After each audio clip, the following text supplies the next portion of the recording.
Hello, and welcome to a BioLearner video lecture on population genetics. This term refers to the use of genetics to understand how populations change over time. First, a little terminology. It's important to distinguish the term population from the term species. A species can refer to organisms of the same type, but they may not actually all be living in the same place. There might be a northern version of the species and a southern version of the species, two separate populations. These two populations may rarely, if ever, reproduce together. And therefore, in terms of their ability to evolve and change over time, they may actually behave somewhat separately.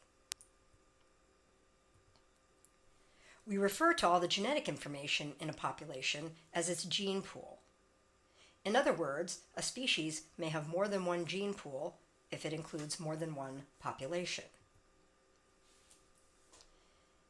And in nature, all of this is changing somewhat over time. So for example, if the environment is changing, say there is a drought or some other change that causes organisms to move around, two populations might temporarily or even permanently merge back together, in which case two separate gene pools may become one. Similarly, populations may separate, and their gene pools would diverge into two separate gene pools. Another important factor is variation. Variation is, of course, the raw material for evolution to occur. The ultimate source of all variation on Earth is mutations. And mutations can change organisms at the level of populations or entire species. Gene flow is a term that is used to describe the movement of genetic information from one population to another. It could be because organisms from separate populations migrate and occasionally hybridize or reproduce together. It could be because organisms from related species, in which case they are closely related enough to be able to reproduce together, occasionally hybridize, and this brings new genetic information into each of those species. And in some cases, there is the phenomenon of horizontal gene transfer, in which bacteria or viruses are transferring genetic information across species. Genetic recombination refers to the mixing of genetic information that occurs through sexual reproduction during meiosis and when two parents combine to make offspring. The important thing to understand about genetic recombination is that while it does a good job of mixing or shuffling genetic information to produce offspring that are different from each other, it does not actually bring any new genetic information into the entire group, the population, or the species.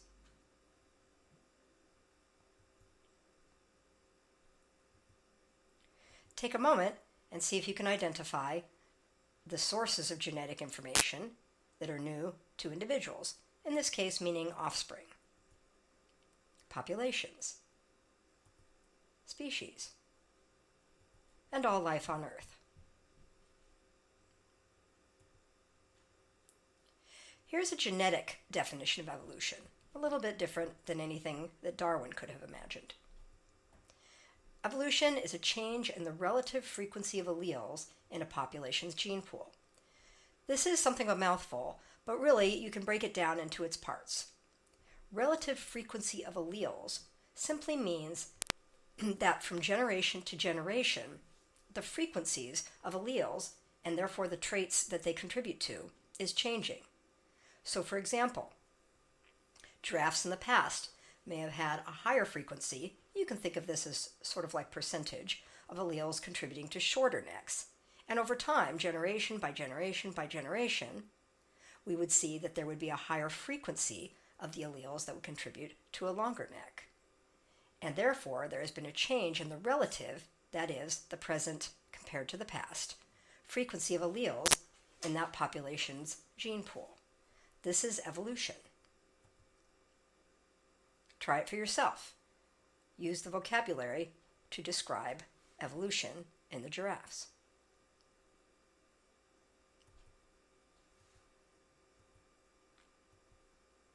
A few things to remember. Evolution cannot occur in individuals. By definition, we are comparing one generation of a population with a generation in the past. So any change occurring in one individual is not only not likely to be passed on, but it really doesn't change the next generation. So therefore, we say that a population evolves or a species evolve. We never refer to an individual evolving. Another interesting thing is that while variation occurs in genotypes, that is at the genetic level, for example, a dominant or recessive allele, but the actual selection acts on phenotypes, meaning an entire organism. For practical purposes, this means that if an organism is a carrier of some trait, that is, possesses a recessive allele but does not actually exhibit that trait in its phenotype, it may have the genetic variation, but it may not live or die based on that trait because the trait is essentially hiding in the genotype. And finally, variation is random. What that means is that genetic variation driven by mutations occurs randomly. Organisms cannot make it occur. Selection, however, is based on the environment, which is really not random. It determines which traits specifically are advantageous or disadvantageous. Another way to think about it is that variation is on the inside in terms of an organism's genetic information, whereas selection occurs on the outside in the environment. It is important to recognize that variation and selection are two different things. The most common error that people make about evolution is mixing up variation and selection. So, for example, they may say that the environment, the selection, is actually causing or influencing the variation, the genetic information inside of an organism. This is not true. So, for example, the use of antibiotics does not cause mutations for antibiotic resistance. It merely selects for them. Try to avoid mixing up the variation, the genetic information, on the inside of the organism with the selection or the environmental factors on the outside.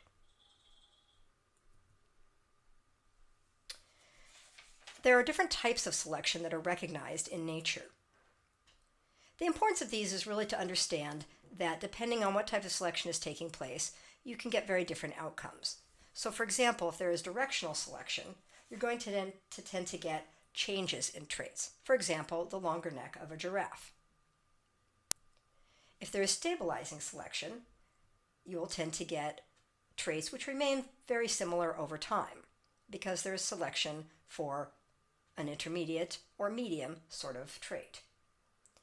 With disruptive selection, this may occur when there is selection for extremes of a trait, and this sometimes happens when organisms are exploiting different niches in the same habitat. So it might be an advantage to be bigger or smaller, but not in the middle. In this case, this could over time actually lead to speciation if those organisms start to behave and live so differently that their own selection pressures in the environment are different and select for different traits in each of the groups. They may gradually become so different that they no longer reproduce together and enter the process of speciation, becoming different species.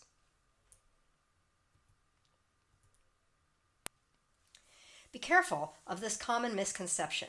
It is so easy for us to want to believe that organisms evolve to be better in some way, that we're sort of gradually creating better and better organisms on Earth.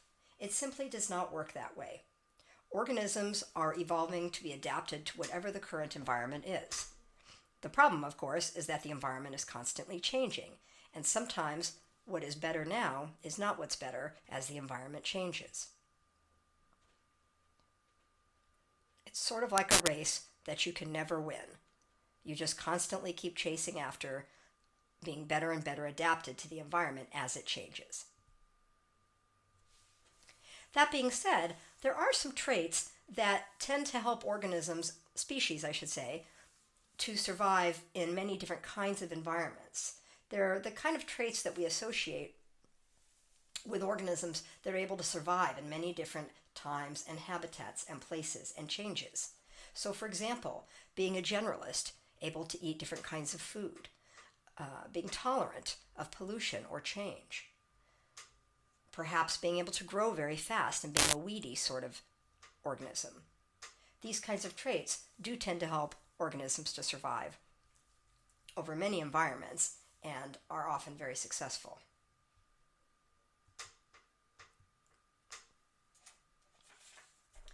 An interesting phenomenon is known as genetic drift. Genetic drift can cause evolution to occur, but it is not natural selection. So evolution can often be based on natural selection or often driven by natural selection, but in certain cases, genetic drift or random changes in allele frequency can be important, and particularly when there are small populations involved. So for example, say that there is a very small population of tigers, maybe only 50 tigers. If there is some chance event, say 10 tigers are hit by a car in a particular year, this could have a dramatic effect on the genetic diversity in that population. For example, maybe those 10 tigers were the only ones that possessed a particular trait or allele that might have been valuable to that population. They weren't selected against because of that trait or allele. They simply happened to all die related to a random factor. Similarly, say that those 10 tigers happened to not pass on that allele, either because it was a recessive allele and they passed on the dominant allele to their small number of babies, or because they were killed for some other reason before they could reproduce. In this case, none of the tigers in the next generation will have this allele. Again, not due to selection, but simply because of random factors. Again, genetic drift is much more important in small populations. We often think of a small population as fewer than 100 breeding pairs. The problem with genetic drift is that these small populations, with their low genetic diversity, have a very, very difficult time adapting to environmental change because they have little genetic variation in the first place that might help in different environments, and due to genetic drift, they are likely to see their genetic diversity decrease over time. Some special terminology related to genetic drift. When a group of organisms, a population, has a population that decreases rapidly in a short period of time, we call that a genetic bottleneck. And what happens is that their previous amount of genetic diversity is drastically reduced, and they may lose a lot of alleles and traits that the population previously possessed. From that point on, the population is only going to have the genetic variation that existed after this bottleneck. And even if the population grows in the future, it is likely to have much less genetic diversity than it did in the past, and consequently, much less ability to adapt to a changing environment.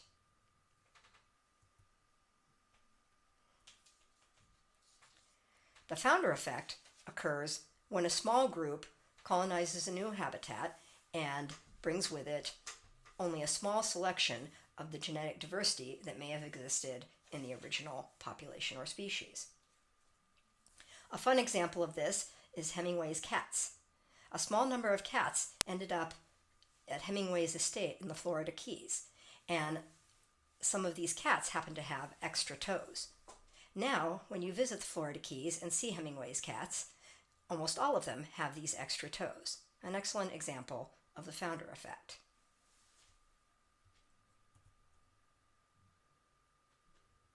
Take a moment to review this material.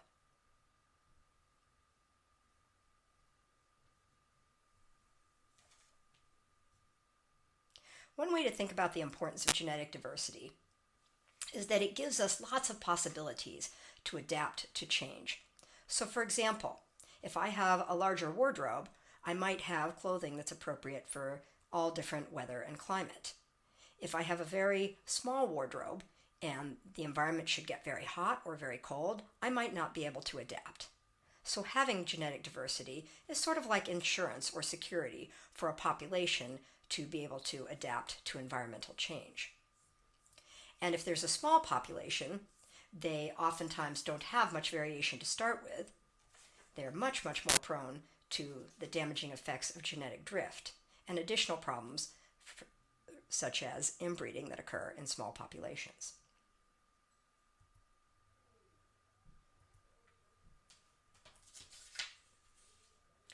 A term that's often used in this context is genetic equilibrium, and it can be rather confusing. In general, it means that allele frequencies are remaining constant, but this, of course, doesn't really happen in nature. Mutations occur like clockwork, organisms move around, environments change. Some will always live and some will die as these environments change. So evolution is really inevitable. It's just a factor of life.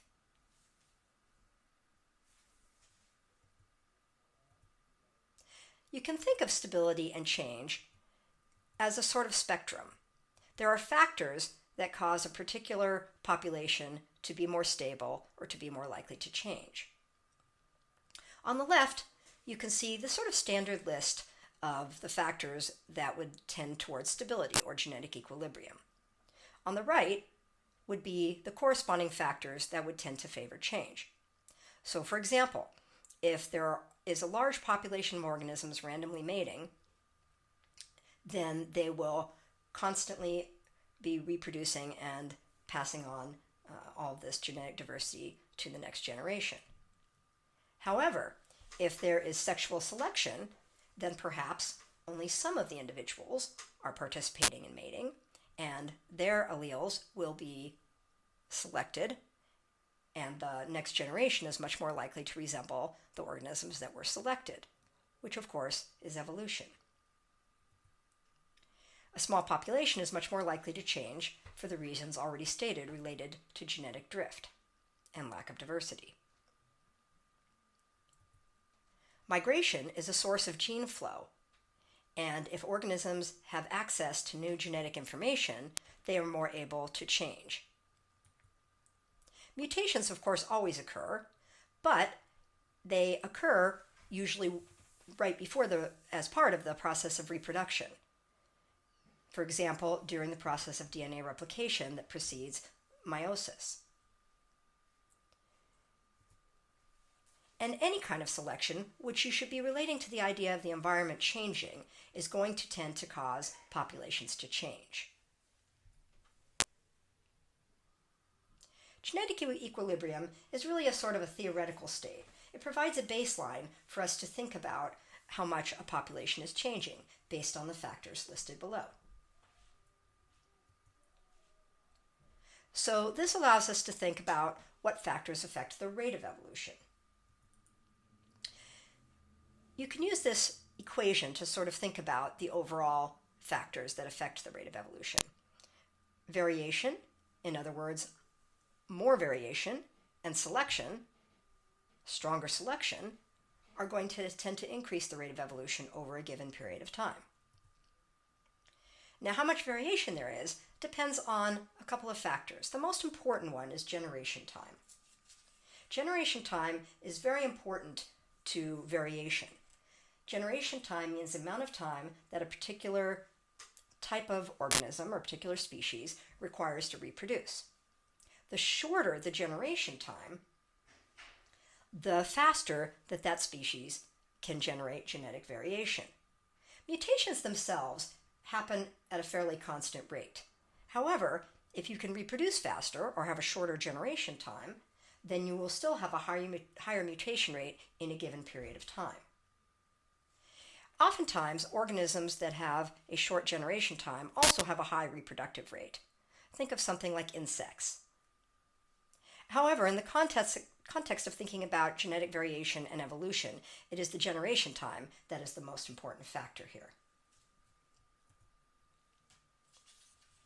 Selection often is referred to as being strong or weak, or what we call selection strength. And the strength of selection depends really on the rate and extent of environmental change. How dramatically is the environment changing and in how much time? Selection strength can be measured mathematically by measuring the survival rate. You can think of it more conceptually as If the selection is very strong, a lot of organisms, a high proportion of organisms in each generation will die. If the selection strength is weaker, then a lower proportion of organisms will die per generation. The reality, though, is it doesn't take very strong selection for evolution to occur. Selection is often quite weak, less than 1% change over a generation. However, over generations, this has quite an effect and species change. Sometimes there is very dramatic or strong selection, and a lot of organisms die, and a population will change very fast. In other words, one generation will be quite different from the last. The effect of population size on rate of evolution is somewhat more complex. A small population is inherently less stable and could change quickly. However, it usually changes for the worse because of the fact that it has less variation and is more prone to the problems of genetic drift and inbreeding. A large population is more stable. It may change more slowly, however, it is usually more successful because large populations have more genetic variation and therefore more ability to adapt to change.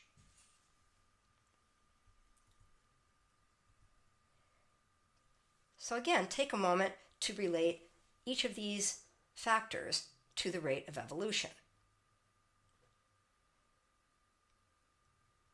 And remember to be careful about using adjectives and terms correctly.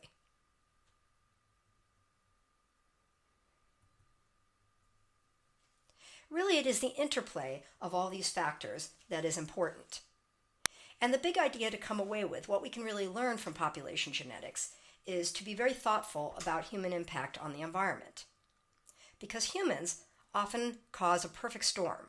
Strong selection that affects organisms or populations that might already be small and have long generation times. So if you think of many endangered species, things like elephants or rhinoceros or giraffe, these endangered species often have quite long generation times and relatively small populations, especially as humans have hunted them and taken over much of their habitat. When we continue to apply strong selection to these populations with their smaller size and ever-decreasing genetic diversity, it becomes more and more likely that they will go extinct. It is not the long generation times alone that cause the problem. Many of these species have existed on Earth for millennia. It's the fact that because they have a long generation time, it takes them a very long time to adapt. And it is quite easy for a species like us to kill them all off before they have a chance to go through enough generations to adapt.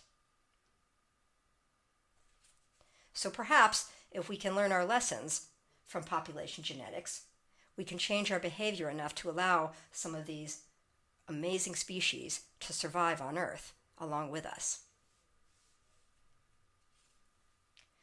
That's it for today. Thank you for listening.